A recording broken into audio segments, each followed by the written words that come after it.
अस्सलाम वालेकुम स्टूडेंट्स। अब हमने पिछले जो है टॉपिक में पढ़ा कि माइक्रोट्यूब्यूल्स से सेंट्रियोल्स किस तरह ओरिजिनेट कर रहे हैं, और उसी के साथ साथ हमने ये देखना था कि सीलिया और फ्लैजिला भी माइक्रोट्यूब्यूल्स से बन रहे हैं, तो इन ये किस तरह ओरिजिनेट हो रहे हैं एंड सीलिया और फ्लैजिला मूवमेंट में कैसे हेल्प करते हैं। तो ciliary movement is present in all animal phyla, कि अगर हम सिलरी मूवमेंट की बात करें कि ऐसी मूवमेंट जो कि सीलिया की वजह से हो रही है, तो वो एनिमल्स के हर फाइलम में प्रेजेंट होती है।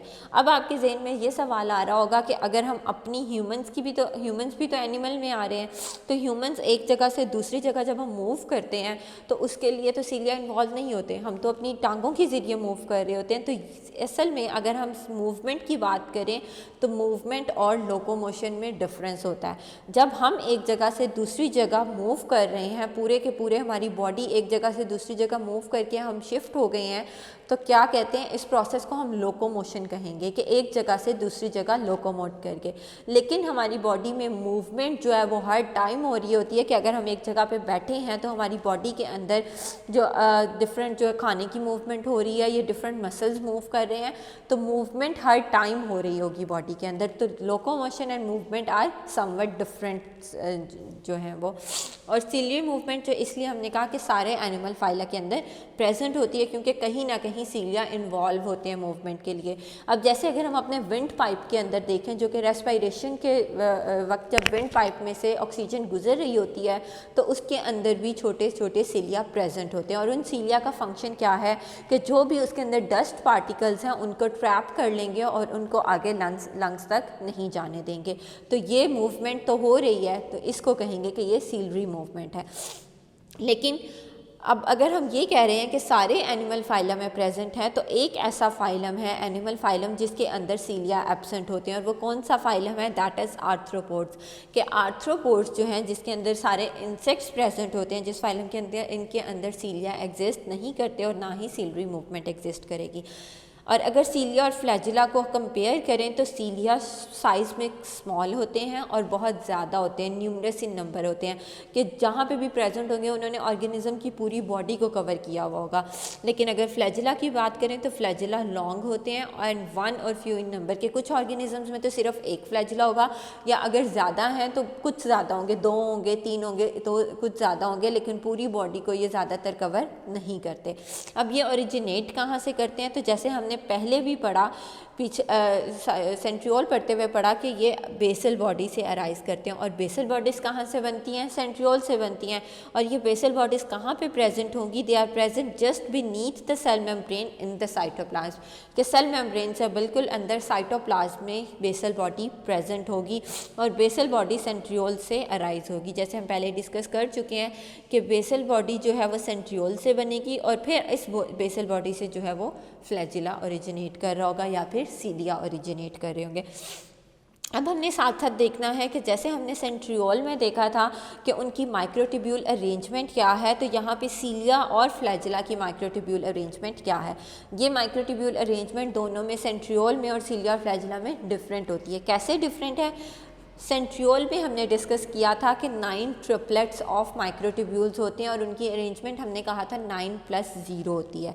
अब यहाँ पे इनकी अरेंजमेंट क्या है, these are also present in 9, कि 9 माइक्रोट्यूब्यूल्स प्रेजेंट हैं, but these microtubules are not present in triplet, but they are present in duplets, कि 2 माइक्रोट्यूब्यूल का पेयर होगा। वहाँ पे 3 माइक्रोट्यूब्यूल का ट्रिपलेट था, लेकिन जहाँ पे 2 माइक्रोट्यूब्यूल का क्या है, डुप्लेट है, तो 9 माइक्रोट्यूब्यूल्स डुप्लेट्स की फॉर्म में प्रेजेंट होंगी। और ये माइक्रोट्यूब्यूल्स, इन माइक्रोट्यूब्यूल्स को, जो कि 9 माइक्रोट्यूब्यूल्स डुप्लेट की फॉर्म में प्रेजेंट है, इन्हें कहेंगे पेरिफेरल माइक्रोट्यूब्यूल्स।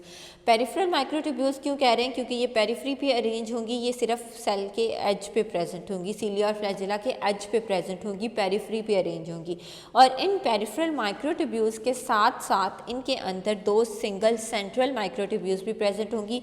ये इंडिविजुअल माइक्रोट्यूब्यूल्स हैं, ये ना तो डुप्लेट बना रही हैं ना ट्रिपलेट बना रही हैं, क्योंकि ये सिंगल माइक्रोट्यूब्यूल्स हैं और ये सेंटर में प्रेजेंट है, तो इनको क्या कहेंगे, सेंट्रल माइक्रोट्यूब्यूल्स। और इसकी वजह से अगर इनकी अरेंजमेंट देखी जाए तो इनको क्या कहेंगे, 9+2 अरेंजमेंट। 9 क्या है, डुप्लेट्स की फॉर्म में, और 2 जो सिंगल फॉर्म में प्रेजेंट हैं, इंडिविजुअल फॉर्म में एग्जिस्ट कर रही हैं, ये 2। 9+2 arrangement of microtubules exist in cilia and flagella. अब अगर यहाँ पे फ्लैजिला की बात करें तो हम यूकैरियोटिक फ्लैजिला की बात कर रहे हैं जो कि माइक्रोट्यूब्यूल से बन रहे हैं। तो फिर प्रोकैरियोट्स और यूकैरियोट्स के फ्लैजिला में क्या डिफरेंस होगा, क्योंकि प्रोकैरियोट्स के अंदर तो माइक्रोट्यूब्यूल्स एग्जिस्ट नहीं करते, तो वहाँ पे फ्लैजिला किस चीज़ से बनेंगे, वहाँ पे माइक्रोट्यूब्यूल्स नहीं प्रेजेंट, तो फ्लैजिला कैसे अराइज करेंगे। तो यहाँ पे मेन डिफरेंस ये है कि eukaryotic flagella are made of microtubules, वो माइक्रोट्यूब्यूल्स से बनते हैं, एंड कंटेन प्रोटीन ट्यूबुलिन, क्योंकि हमने पीछे पढ़ा है कि माइक्रोट्यूब्यूल्स के अंदर ट्यूबुलिन प्रोटीन प्रेजेंट होती है। तो यूकैरियोटिक फ्लैजिला माइक्रोट्यूब्यूल से अराइज होंगे तो उनके अंदर ट्यूबुलिन प्रोटीन जो है वो प्रेजेंट होगी।